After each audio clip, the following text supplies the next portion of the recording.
चलिए प्यारे बच्चों, इसके पहले जो हमने डाइस के बारे में बताया था उसमें सिंगल डाइस के बारे में पूरी कन्फर्म मैंने कराया था। लेकिन आज की जो क्लास रहेंगे उसमें हमारा एक ही डाइस का डबल पोजीशन रहेगा और एक ही डाइस की डबल पोजीशन में हमारे पास मैक्सिमम कितनी पॉसिबिलिटियां बन सकती है जिससे हमारी प्रश्न को हल किया जा सकता है। तो चलिए हम आपको टू कॉमन के बारे में पूरी तरह से जानकारी देता हूँ। टू डाइस के बारे में, यदि आपकी प्रश्न में दो डाइस दिया हुआ हो तो हमारे पास इसमें एक पॉसिबिलिटी बनती है। यदि दो डाइस दिया हुआ हो तो उसमें आने वाली जो टर्म होती है उसमें यदि एक कॉमन हो, अर्थात दो डाइस दिया हुआ रहेगा और उस दोनों डाइस में सिर्फ हमारे पास ओनली एक कॉमन हो। क्या आप देख रहे हैं? हमारी अंदाज है आप इस दोनों डाइस को गौर करेंगे। क्या गौर करने के बाद ऐसा पता चलेगा कि दोनों डाइस में ओनली वन कॉमन है। क्या हमारे पास वन कॉमन हो तो इसको हम वन कॉमन लिखा जा सकता है। ये मेरी वन कॉमन की कंसेप्ट में चले आएंगे। अच्छा ऐसा करो, मेरे पास जब दो डाइस है तो ये भी मेरे पास ऑप्शन हो सकता है, पॉसिबिलिटी हो सकती है 2 4 5 5 4 3। क्या हम लोग यहाँ जो देख रहे हैं क्या इस दोनों डाइस में कुछ खासियत है? जी है। आप 5 और 4 को देख लें, आपस में क्या है? कॉमन है। अर्थात अब यहाँ पर हम लोग देखेंगे कि इसमें हमारे पास 2 डिजिट कॉमन है, यानी 2 कॉमन है। हम लोग लिख सकते हैं 2 कॉमन टर्म। और हमारे पास लास्ट इसका जो हमारी पॉसिबिलिटी होती है, केस जो बनता है उसके पास एक भी कॉमन टर्म नहीं हो। जैसे 1 2 3 3 4 5 6। अब आप बताएंगे ये जो हमने लिखा है इसमें कोई भी टर्म कॉमन है? नहीं है, अर्थात इसको कहेंगे नो कॉमन टर्म। प्यारे बच्चों, दो डाइस जब भी आपके पास दिया जाएगा ये 3 स्थिति से चौथा स्थिति तक नहीं आएंगे। लेकिन अब हम लोग क्या समझेंगे, क्या क्वेश्चन को देखते के साथ पहले ही हम लोग यही एहसास करेंगे क्या मेरा ये 1 कॉमन का है या 2 कॉमन का है या नो कॉमन का है। और यही 3 शर्तों में से कोई एक शर्त हो तो सबके साथ एक कंसेप्ट है और हर कंसेप्ट का यूज करेंगे, आपके सवाल बहुत आसानी से बनेंगे। तो चलिए हम लोग देखते हैं, यदि प्रश्न में हमारे पास 1 कॉमन हो और यही हमारे पास डाइस ले लेते हैं। सपोजिंग करें 1 कॉमन टर्म में यही मेरा एक प्रश्न बन चुका और इस प्रश्न को हल करना है तो इस पर जितनी भी सवालें बनता है 1 कॉमन टर्म का, तो इसको हम लोग कैसे हल करते हैं। तो देखिए इसका कंसेप्ट क्या है। सबसे पहले जो इसमें कॉमन टर्म है उस कॉमन टर्म को हम लोग इस तरह से ड्रा कर लेते हैं। दोनों कॉमन को ऊपर और नीचे लिख देते हैं और जो हमारी कॉमन हो उससे घड़ी की दिशा में मूविंग करते हैं। ये पोजीशन फर्स्ट और ये पोजीशन सेकंड है। यदि फर्स्ट में यदि हम लोग करते हैं तो 2 और 1 आता है और सेकंड में यदि मूविंग करते हैं तो 5 और 4 आता है। क्या हम लोग 1 का केंद्र बिंदु मानकर जब हम क्लॉकवाइज चलते हैं तो ये हमारे पास ड्रा होती है और ये जो हमारे पास आती है इसमें क्या पार्ट है, इसमें क्या दम है? दम तो यही है कि जो भी एक दूसरे के ऊपर नीचे लिखा हुआ डिजिट है वह एक दूसरे का अपोजिट होता है। यानी डाइस में यदि ये टॉप पर होगा कन्फर्म ये बॉटम पर होंगे, काश टॉप पर 2 होगा तो बॉटम में आपके पास 5 होंगे। लेकिन यहाँ जो देख रहे हैं कि दोनों सेम है, इसका अपोजिट क्या होगा? तो इसमें जो हमारे पास डिजिट नहीं आया हो, जैसे देखें इसमें आपके पास 6 नज़र नहीं आ रहा हो तो 6 कौन हो सकता है? तो 6 पक्का है, ये 3 का क्या होगा? अपोजिट होगा। चलिए हमारे पास कभी भी यदि 1 कॉमन टर्म आए तो हम लोग कहेंगे कि आप साइड में इस तरह से आप अपनी मशीन को बना लेंगे और इसके आधार पर कोई भी सवाल आए तो आप देखें कितनी आसानों से बना सकते हैं। चलिए अब हम लोग देखते हैं कि इससे सवाल क्या बनाया जाता है। तो मैंने पहले ही बता दिया था कि आपके पास यही सवालों से हम कुछ क्वेश्चन आपके पास देते हैं। जैसे देखिए आपकी फर्स्ट टाइप, ये 3 स्टाइल के हमारे पास इससे सवाल बना सकते हैं। जैसे टाइप नंबर 1 हम एक टाइप का सवाल बनाना चाहते हैं। ऐसा सवाल ऐसा आपके पास दिया हुआ डाइस रहे तो सबसे पहला क्वेश्चन करेगा 6 का अपोजिट क्या होगा, 5 का अपोजिट डिजिट बताएं, 4 का अपोजिट डिजिट बताएं, 3 का अपोजिट डिजिट बनाएं। ABCD आपकी मैक्सिमम 6 को क्वेश्चन होंगे। तो चलिए इस क्वेश्चन को हम लोग कैसे करेंगे। यदि मैं एक कंसेप्ट को नहीं बताता तो शायद आपका 6 का अपोजिट बताना बड़ा मुश्किल हो सकता था। तो हम लोग क्या करेंगे कि ऐसे के साथ जो हमने कंसेप्ट लिया है अब इसकी सहारा लेंगे। 6 का अपोजिट 3 है, आपका मेरा आंसर हाजिर है। यदि 5 का अपोजिट पूछा जाए 2 है, ये भी आपके पास हाजिर है।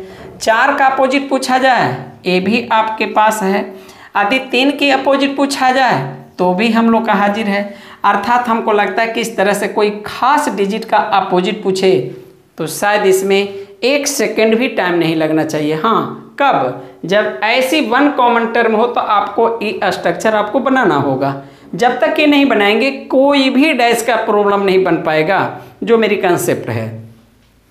अब हम लोग चलें, ये टाइप नंबर 1 का सवाल है, माने इस तरह का सवाल है। टाइप 1 का मतलब कि पूछने का तरीका हुआ। जैसे मान लिया अब हमारे क्वेश्चन बदल देते हैं, इसी की बात है। यही क्वेश्चन को हम लोग टाइप 2 दे दें। टाइप 2 का मतलब है कि आपके पास प्रश्न का सिस्टम बदल गया। यदि क्वेश्चन में 2 डाइस दिया हुआ हो और आपके पास 4 डाइस देकर आपका ऑप्शन दिया हुआ रहेगा कि इन चारों डाइस में से कौन सा डाइस इसी ग्रुप का हो सकता है। तो चलिए हम लोग इस तरह से डाइस बनाते हैं और ये चारों को छांटने का तरीका, इसकी आंसर निकालने की तरीका ऑप्शन एलिमिनेशन प्रोसेस कहलाता है कि हम लोग कौन सा विधि से इस तरह के सवालों को बना सकते हैं। तो सबसे पहले हम इसका क्वेश्चन डेवलप करते हैं। सपोजिंग करें हमने लिखा 1 4 5 2 5 3 6 3 1 3 2 1। ये मेरा क्वेश्चन तैयार हो गया। अब बताएं ये जो हमारे पास 4 ऑप्शन है A B C और D। सपोजिंग करिए मेरा क्वेश्चन आ गया और आपसे क्वेश्चन में देगा निम्नलिखित में से कौन सा डैश इस सीरीज में आ सकता है। इसका मतलब है कि 3 क्वेश्चन इस सीरीज में नहीं होगा। तो हम लोग इस तरह के सवाल को बनाने के लिए थोड़ा सा आपके पास हम शेयर करेंगे क्या जो दिखें। क्या हमने इस तरह से लिखा, अब इसकी इस पर एक्सप्लेनेशन करेंगे। ये मेरी कंसेप्ट है, थोड़ा सा 2 मिनट लगेगा लेकिन इस पर आपके क्वेश्चन हल करने का तरीका मिल जाएगा। चलिए देखते हैं। अच्छा, इससे हमने बनाया 1 का अपोजिट क्या है 4। अच्छा, 1 का अपोजिट 4 है तो हम लोग उस डैश में चलते हैं जहां 1 है। चलिए 1 है। अच्छा, 1 कहाँ है बताओ। ये हमारी फ्रंट पर है।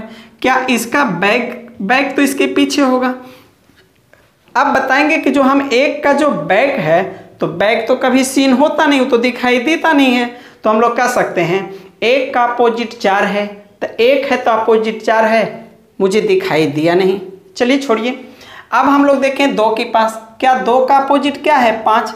क्या 2 का अपोजिट 5 इसमें नज़र आती है नहीं। इसीलिए नज़र आता है कि मेरी राइट पोजीशन है वो लेफ्ट पर होगा, लेकिन जो नज़र नहीं आती है उसको मैं पहले निकाल चुका हूँ। हम लोग कन्फर्म हो गया हूँ कि किसका कौन अपोजिट है। क्या ये टॉप पर 3 है। क्या 3 के अपोजिट कौन है 6। हम लोग जानते हैं कि नीचे क्या है 6 है। अच्छा, एक बात बताएं, मैंने तीनों को बारी बारी से बोला। क्या मैं यहाँ कुछ मैं कहना चाहता हूँ, कहना यह चाहता हूँ कि किसी भी डैश में जो एक दूसरे का अपोजिट होता है वह एक साथ दिखता नहीं है, यही हम आपको बताना चाहते हैं। क्या बता सकते हैं 1 और 4 एक दूसरे का अपोजिट है। यदि डैश में 1 दिखाई पड़ेगा तो 4 नहीं, ये मेरी शर्त है अपोजिट का। क्या आप 1 देखें 4 नहीं है। क्या 2 का अपोजिट 5 है। क्या 2 का अपोजिट 5 है लेकिन 5 दिखाता नहीं है। यदि 2 दिखाई देगा तो 5 गायब हो जाएंगे। यदि 3 दिखाई देंगे तो 6 गायब हो जाएंगे। जस्ट लाइक ऐसे 5 दिखाई दिया तो आपके पास 2 नहीं है, 4 दिखाई दिया तो 1 नहीं है और 3 दिखाई दिया तो 6 नहीं है। क्या आप इस स्थिति में आप देख रहे हैं कि जो मैंने प्रोसेस बताया इसमें तो क्या देखा 2 कॉमन, अर्थात 2 कॉमन 2 अपोजिट डिजिट कभी भी एक साथ दिख नहीं सकता है और कभी एक साथ छिप नहीं सकता है। बस पूरे होल डाइस में ये विशेष कंसेप्ट है जो गुड क्वेश्चन को हल करने में बहुत बड़ी मदद करती है। इसीलिए हम फिर से इस बात को बताएंगे कि दो अपोजिट डिजिट कभी भी एक साथ दिख नहीं सकता है। तो जो एक साथ दिख नहीं सकता है तो वह एक साथ छिप भी नहीं सकता है, क्योंकि दोनों अपोजिट एक साथ कभी रह ही नहीं सकता है। चलो इसी कंसेप्ट के आधार पर इस बड़ी क्वेश्चन को हम हल करेंगे। शायद मुझे विश्वास है कि ये प्रश्न को हल करने में मेरी कंसेप्ट बहुत काम करेंगे। जैसे देखें, क्या आप बता सकते हैं इसमें से 4 में कौन मेरा सही है? और आज आप सीख लेंगे कि कोई भी डैश सिर्फ ऐसे लिख देने से सही नहीं होता है जब तक उसका कंडीशन पालन नहीं करता है। तो चलिए इसमें हम लोग देखते हैं। क्या आप बता सकते हैं 1 का अपोजिट 4, 1 और 4 कभी एक साथ दिख नहीं सकता है। फिगर ए में देखें 1 और 4 दिख रहा है, एक कभी भी आपका डाइस बन ही नहीं सकता। चलिए हमारे पास आगे 2 का अपोजिट 5 है, 1 कभी भी एक साथ दिख नहीं सकता, आपके साथ दिख रहा है, ये किसी भी कीमत पर सही नहीं होगा क्योंकि अपोजिट कभी दिखती नहीं है, एक साथ कभी दिखती नहीं है। अब हम लोग यहाँ देखेंगे, ये हमारी 6 और 3 का अपोजिट है, आपके पास एक साथ दिख रही है, एक कभी ऐसा नहीं हो सकता। तो क्या आप बताएं 3 का अपोजिट आपके पास 6 है, क्या इसमें दिख रहा है? नहीं, इसमें हिडन है।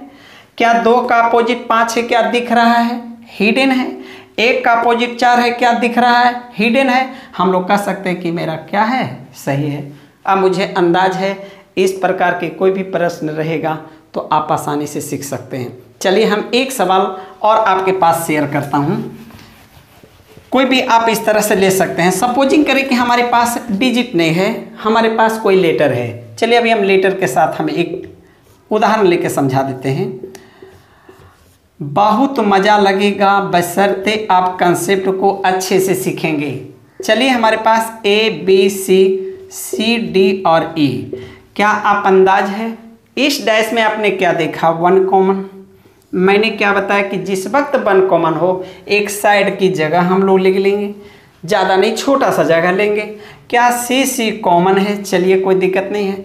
घड़ी की दिशा में मूविंग करेंगे तो B और A मिलेगा, इसको घड़ी की दिशा में मिलेगा तो आपके पास E और D मिलेगा। आप बताएंगे कि हमारे पास इसमें कॉमन टर्म ये है, आखिर इसका अपोजिट कौन है?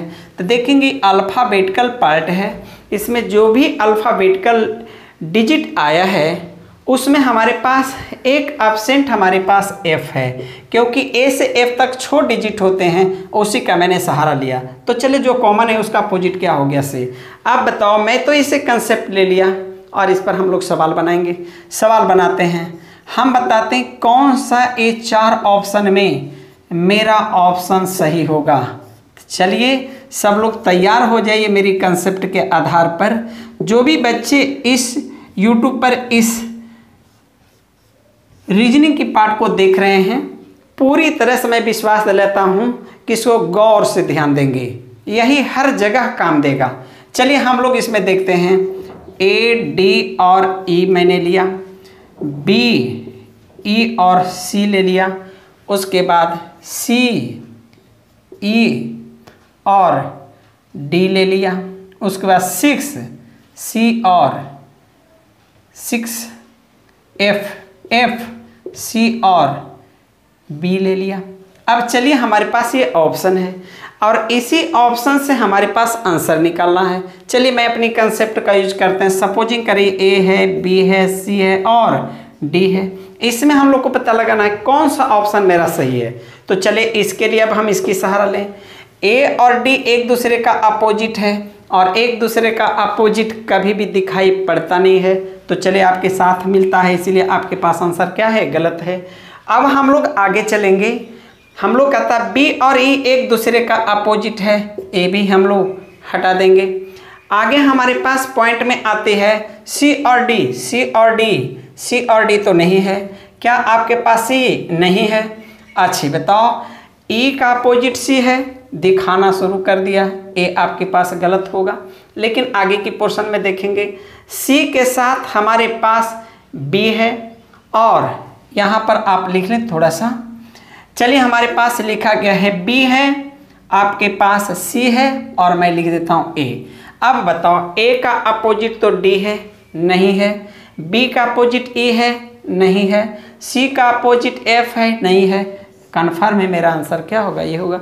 और इस तरह से मैंने आपके पास इस प्रकार के सवाल को बनाने में 1 कॉमेंट के साथ शेयर किया है। चलिए हमारे पास इसमें एक सवाल और बनता है, एक सवाल और हम लोग लेंगे, उस सवाल को देखेंगे थोड़ा सा।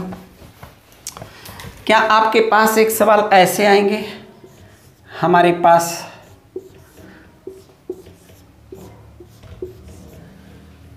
देखें 2 4 6 6 5 और 1। अच्छी बताओ इसमें कोई कॉमन टर्म है? जी है, हम लोग कॉमन टर्म को लेंगे। क्या मैंने बताया था एक बॉक्स बना लो, इस तरह से लिख दो और इसको क्लॉकवाइज मूविंग करो।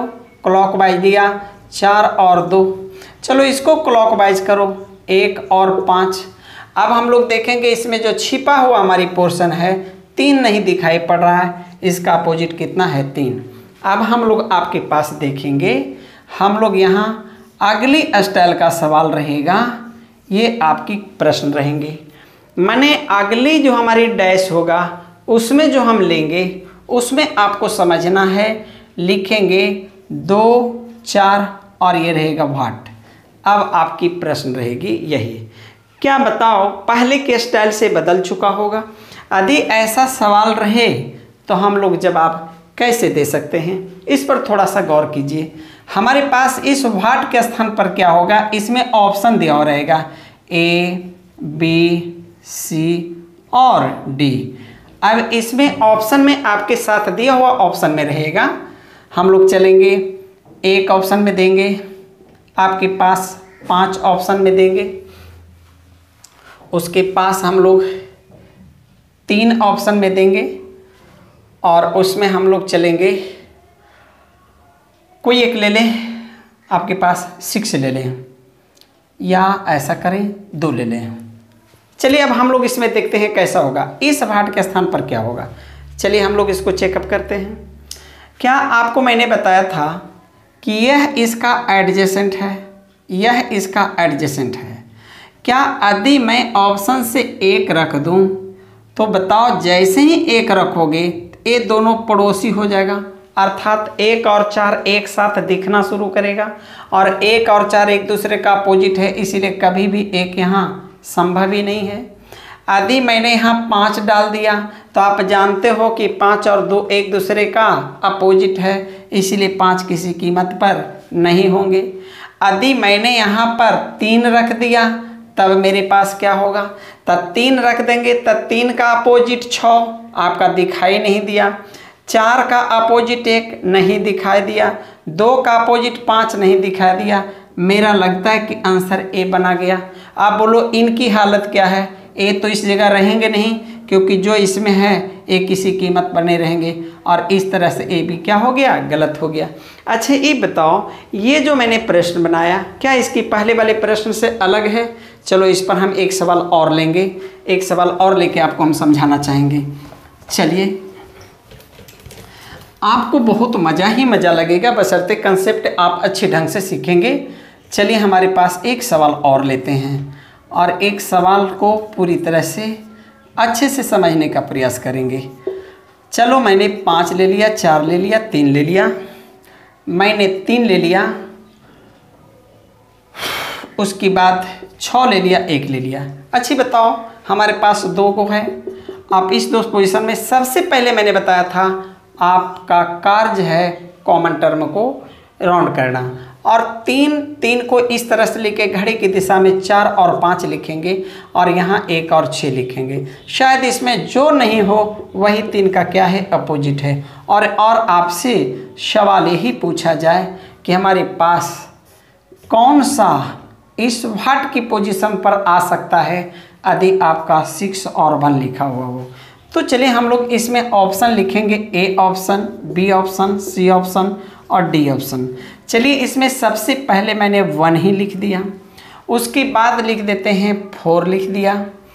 चलिए हमारे पास 4 लिख दिया, उसके बाद मैंने 5 लिख दिया।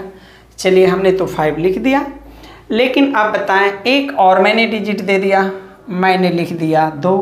अच्छे अब बताओ प्यारे बच्चों, इसमें हम लोग को ऑप्शन छांटना है कौन आंसर सही है। तो चलिए, हमारे पास बताया था कि 2 अपोजिट डिजिट एक साथ कभी दिखता नहीं है और एक साथ कभी छिपता नहीं है, वही कंसेप्ट मेरे पास काम करेगा। आप बता सकते हैं 1 का अपोजिट 4 होता है, चलो 4 तो अंदर जाएगा, चूँकि मुझे इसको लेना है। अरे भाई, जब 1 आप लेंगे तो 1 इसके पास कैसे आएंगे, क्योंकि 1 डिजिट एक ही बार उपयोग होता है, इसीलिए आपके पास गलत होंगे। अब आप जानते हैं कि 1 का अपोजिट 4 है, यदि 4 को मैं यहाँ रख दूँ तो अपोजिट कभी एक साथ दिख नहीं सकती है।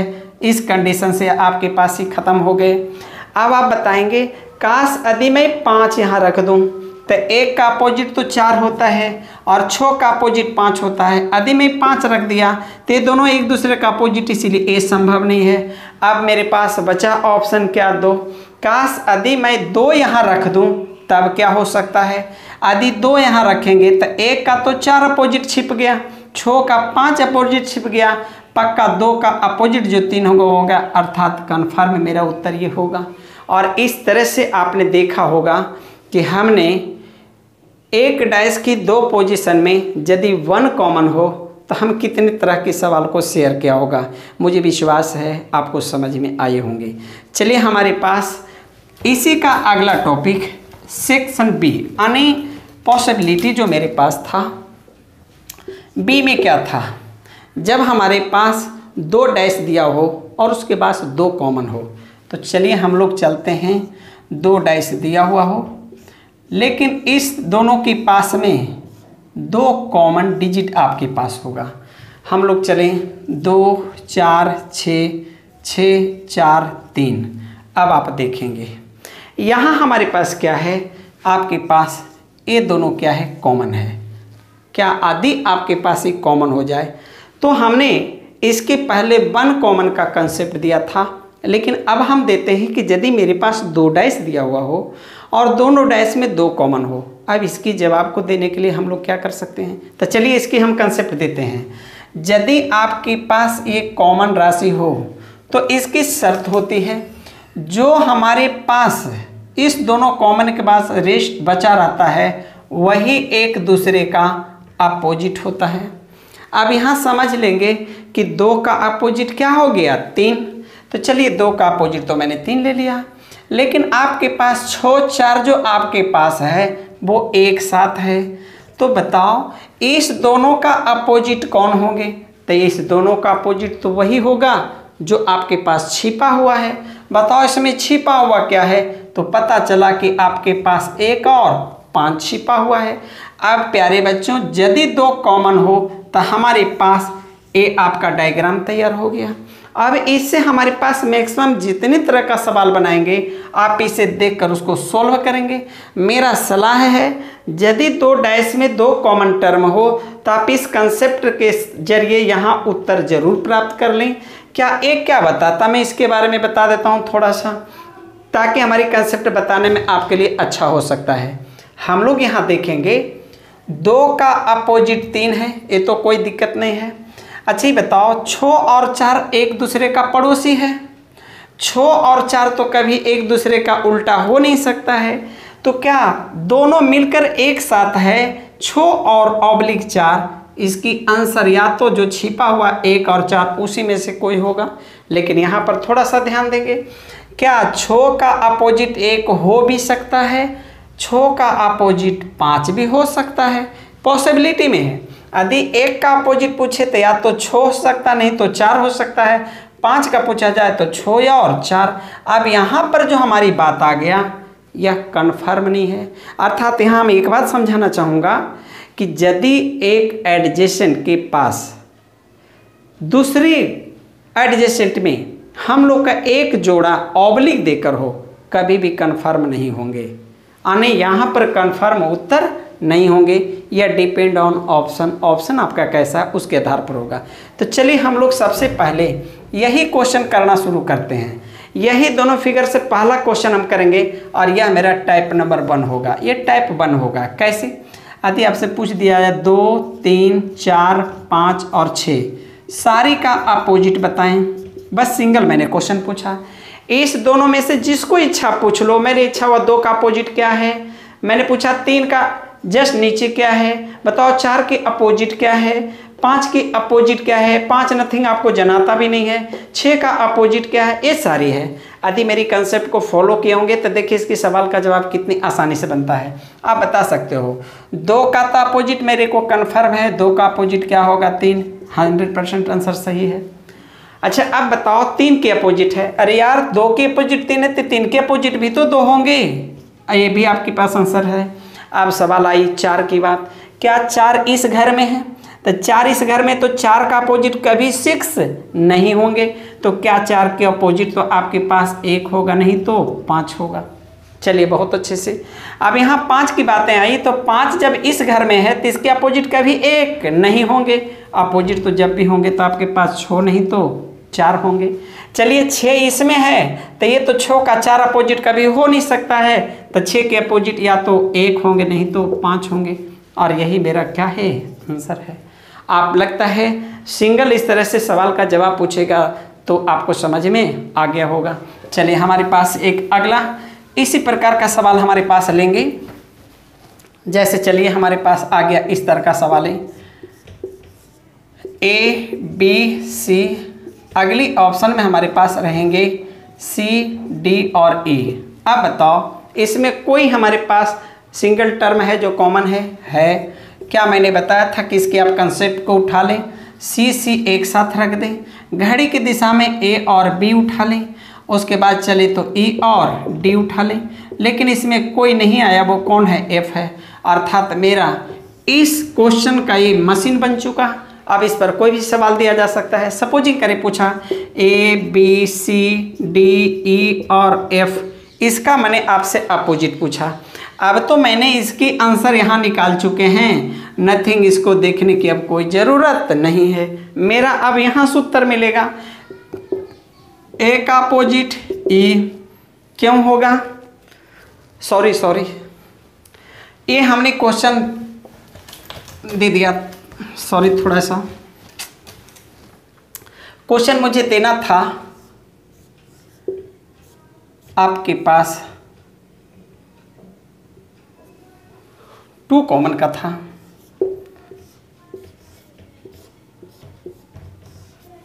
देखेंगे हम लोग को देना था A B C और हम लोग को देना था C B और D। अब आप बताएंगे इसमें हमारे पास कौन ऑप्शन हमारे पास आएगा। देखो इसमें आपके पास इस तरह की पोर्शन है, बताएंगे A और D एक दूसरे का क्या है? 100% अपोजिट है। अब हम लोग बताएंगे C और B का अपोजिट कौन होगा, तो इसमें वही होगा जो हमने नहीं लिखा। जैसे आपके पास E और F है, ये मेरे पास आपके पास है। यदि ऐसा सवाल आपसे पूछ दे A B C D और E, यदि इसकी सवाल पूछा जाए हम सवाल का जवाब कैसे देंगे? A का तो पक्का कंफर्म आपके उत्तर A हो गया। यदि B से सवाल पूछा जाए तो यहाँ देखिए B दोनों में से एक है। अब बताओ C तो कभी हो नहीं गया, तो आंसर आ तो E होगा, नहीं तो F होगा। इसी प्रकार से हमारे पास सवाल पूछा जाए कि भाई हमारे पास C का अपोजिट क्या है, तो C का तो B नहीं होगा, इसीलिए आंसर E नहीं तो F होगा। यदि D से पूछा जाए तो D का तो कन्फर्म आपका उत्तर A ही होगा। E से पूछा जाए तो F तो कभी हो नहीं सकता है, आपके आंसर B नहीं तो C होगा। और इस तरह से हमने देखा कि जब 2 कॉमन हो तो हम इस तरह का सवाल बना सकते हैं। लेकिन अब हम लोग आगे देंगे, क्या ज़रूरी है ऐसा ही सवाल हो? हमारे पास एक दूसरे ढंग का सवाल है। जैसे क्वेश्चन आपके पास ऐसा आ गया, मान लें ये सवालें आपके पास रहेंगे 4 5 6 5 4 3। अब बताओ इसमें हम लोग क्या देख रहे हैं? 2 कॉमन टर्म है, और 2 कॉमन टर्म है तो जो हमारे पास जो नहीं कॉमन है वही आपका अपोजिट है, और जो हमारे पास 4 5 है आपस में, तो ऐसी एक पॉसिबिलिटी होगी इसका अपोजिट वही बनेगा जो हमारे पास छिपा हुआ है, और छिपा हुआ 1 और 2 है। अब बताओ मेरी एक कंसेप्ट बन चुका। अब इस पर हम लोग सवाल देना शुरू करेंगे। तो चलिए हम लोग अभी जो सवाल देंगे ये टाइप आपके पास 2 होगा। बहुत इम्पोर्टेंट है VVI, इसको आप अच्छे ढंग से समझेंगे। आप देखें कि हमारे पास ये सवाल को कैसे बनाएंगे। इसके लिए मैं 4 ऑप्शन दूंगा और ये 4 ऑप्शन में कोई एक ऑप्शन ही आपके पास सही होगा और बाकी आपके पास गलत होंगे। शायद याद आ रही है पहले वाली सवालों का। अब देखें इसको हम लोग कैसे तैयार करेंगे। हम लोग इसमें करते हैं 3 6 5 लेते हैं, 4 5 2 लेते हैं, 2 2 1 4 लेते हैं और आपके पास लेते हैं 3 4 और 5 लेते हैं। चलिए मेरे पास इस सवाल है, इसको हम लोग कैसे डील करेंगे। चलिए इसकी आंसर देने के लिए मान लो ये A है, ये B है, ये C है और D है। हम लोग ये कंसेप्ट में चलेंगे। पहली बात तो ये समझें, क्या 3 और 6 एक दूसरे का अपोजिट होता है। और हम लोग जानते हैं कि 3 और 6 जब एक अपोजिट होता है एक दूसरे के साथ तो हमारे पास 3 और 4 कहीं भी ऑप्शन में रहेगा तो हम उत्तर नहीं दे सकते हैं, क्योंकि ये गलत होगा। देखो 3 और 6 अपोजिट है, कभी एक साथ नहीं आ सकता, इसलिए आपके पास आंसर है। अभी देखो इस 3 4 में से कोई इस डाइस में है, नहीं है जी, नहीं। देख लें 3 और 4 में से कोई इस डाइस में है, नहीं है। आखिर जब नहीं है तो क्या ये इस पर दिखाई नहीं दे रहा है, कन्फर्म है कि हिडन पोर्शन में एक साथ होगा और एक साथ रहने के कारण ये भी क्या हो गया, गलत हो गया। यहाँ भी देखिए 3 6 नज़र नहीं है, नहीं है, इसीलिए आपके पास एक गलत हो गया। अब आप देखेंगे इस पोजीशन में कोई ऐसा हो जो 3 6 में से कोई एक है, 100% हमारा क्या है, आंसर है। अब यहाँ पर हम थोड़ा सा एक बात और बताएंगे, हमने इसे क्यों काटा, क्या आपने फीलिंग किया। ये दोनों अपोजिट नंबर यदि इस तरह की केस हो तो हम सेकंड तक इसका उत्तर निकालने का एक हॉट ट्रिक देते हैं। क्या ऐसा यदि 4 ऑप्शन हो तो आप उसी को आंसर मारें जिसमें इस दोनों में से ओनली एक सिंगल हो, ज़्यादा दिमाग लगाने की ज़रूरत ही नहीं है। ऐसा जब भी सवाल रहे तो वही ऑप्शन मेरा सही होगा जिसमें आपके पास इस दोनों में से कोई सिंगल एक हो। जैसे आप आएँ, क्या इसमें 3 और 6 आपके साथ है, इसलिए गलत है। मैंने बोला था सिंगल। क्या इसमें आपको दिखाई देता ही नहीं है, इसलिए उत्तर होगा ही नहीं। इसमें भी दिखाई नहीं देता है, इसलिए उत्तर होगा ही नहीं। और इसमें आप बता सकते हैं, इसमें तो आपके पास दोनों में से कोई एक ही दिखाता है, इसलिए क्या है, आंसर है। बहुत मज़ा लगा होगा। चलिए आपके पास एक और क्वेश्चन हम आपके पास शेयर करेंगे। देखें, चलिए इस क्वेश्चन को थोड़ा सा डील करेंगे बढ़िया से। अब आइए,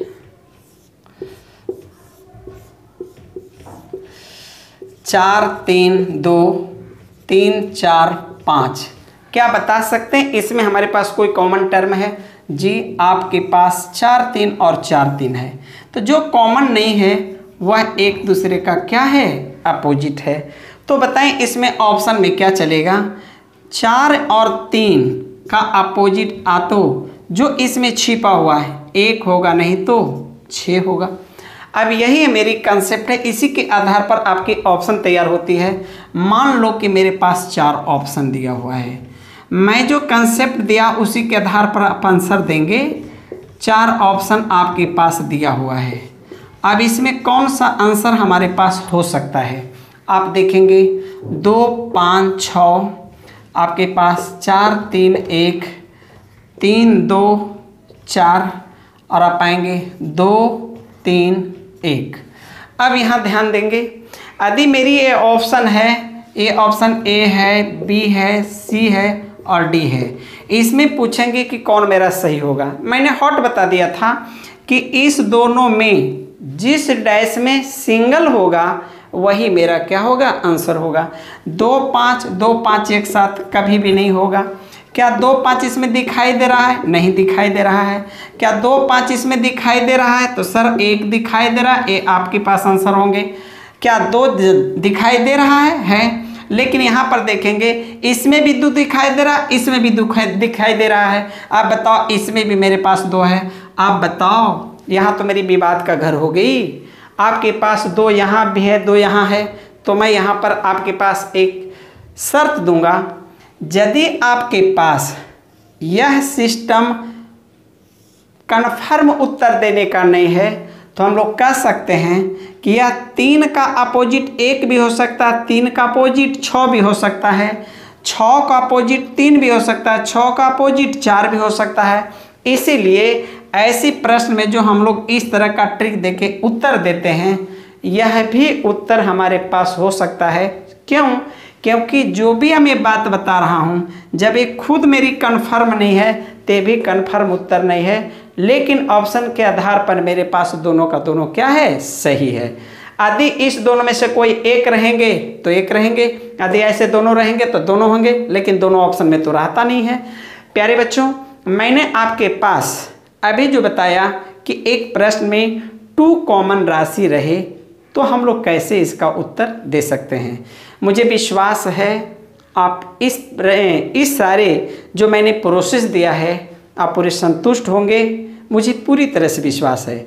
और इस प्रकार से आपके जो अगले जो हमारे पास डैश का टॉपिक रहेगा, हम फिर अगली बार आपके पास शेयर करेंगे। जो भी आप देख रहे हैं वो सीरियल देखते रहेंगे। मैंने पार्ट 1 दे दिया है, ये पार्ट 2 आपके पास है, पार्ट 3 आपके पास आ रहे हैं। और यदि आप तीनों पार्ट को देख लेंगे तो आपके पास कोई सवाल नहीं होगा। और इस तीनों पार्ट को देखने के बाद कोई भी एग्ज़ाम का आया हुआ डैश से सवाल मुझे विश्वास है नहीं बचने वाला है। लेकिन आज की डेट में जो भी सवालें पूछी जाती है साधारण पूछी जाती है, लेकिन जो मैं एग्ज़ाम की स्थिति देख रहा हूँ, जो मैंने इसका कंसेप्ट दिया है, यदि उससे संबंधित आपके सवाल रहेंगे तो पूरी तरह से आपको बनाने में सहयोग मिलेगा। चलिए ओके, फिर हम मिलते हैं नेक्स्ट अगले वीडियो में। ओके।